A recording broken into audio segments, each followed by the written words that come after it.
केदारनाथ धाम हिंदुओं का पवित्र स्थल होने के साथ साथ सनातन धर्म में बताए गए 12 ज्योतिर्लिंगों में से एक है। यहाँ पर लाखों हिंदू श्रद्धालु अत्यंत जोखिम से भरे हुए रास्ते होने के बावजूद भी हर महीने माथा टेकने आते हैं। केदारनाथ धाम को जागृत महादेव भी कहा जाता है। भगवान शिव का धाम केदारनाथ एक नहीं बल्कि कई रहस्यों का घर है। महाभारत काल में इसका निर्माण पांडवों के द्वारा किया गया था। उसके बाद समय समय पर यहाँ पर कई प्राकृतिक आपदाएं आई, लेकिन मंदिर हमेशा सुरक्षित रहा। यहाँ तक कि एक समय में तो मंदिर 400 वर्षों तक बर्फ से दबा रहा, लेकिन उसे कुछ नहीं हुआ। 2013 में आई भीषण आपदा में भी केदारनाथ के पीछे चमत्कारिक रूप से भीमशिला आ गई, जिससे मंदिर की सुरक्षा हुई। केदारनाथ का रहस्य इसके निर्माण से लेके बाद में हुए कई चमत्कारों को अपने अंदर समेटे हुए है। आज हम आपको एक एक करके केदारनाथ के सभी रहस्य बताएंगे।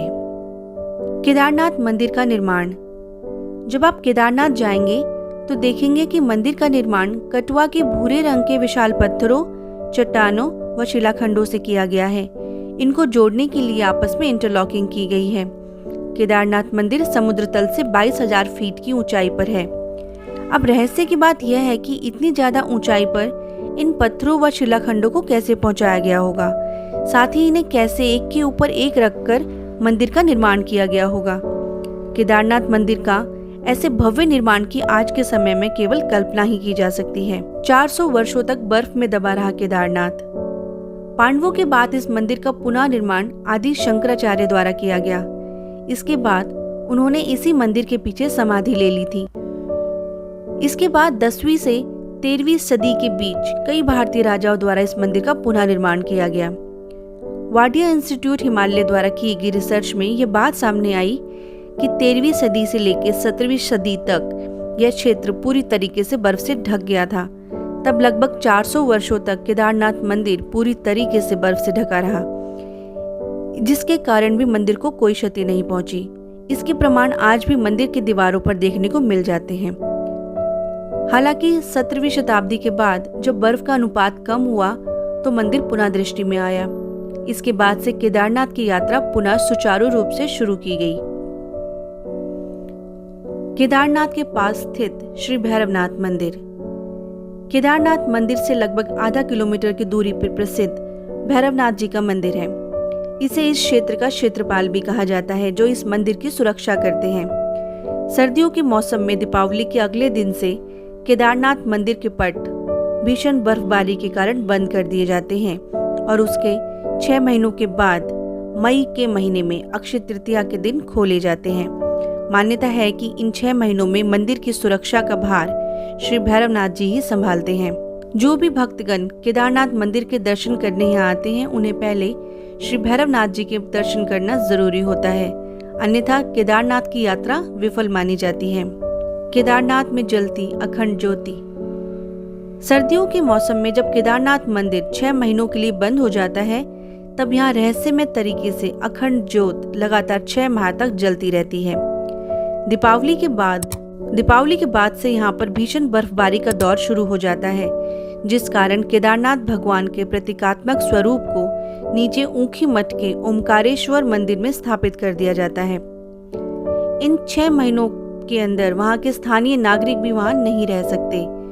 इस कारण वहां से सभी श्रद्धालु, भक्तगण, स्थानीय नागरिक, दुकान वाले, उत्तराखंड सरकार के अधिकारी सभी नीचे आ जाते हैं। 6 महीनों तक ये स्थान एकदम सुनसान रहता है। वह केदारनाथ धाम जाने के सभी मार्ग बंद कर दिए जाते हैं।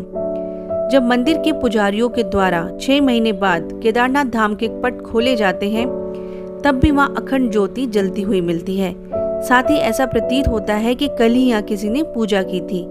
6 महीने तक मंदिर बंद रहने के बाद भी ऐसा प्रतीत होता है कि मंदिर की अच्छे से साफ सफाई की गई है। यह केदारनाथ मंदिर के रहस्यों में से सबसे बड़ा रहस्य है।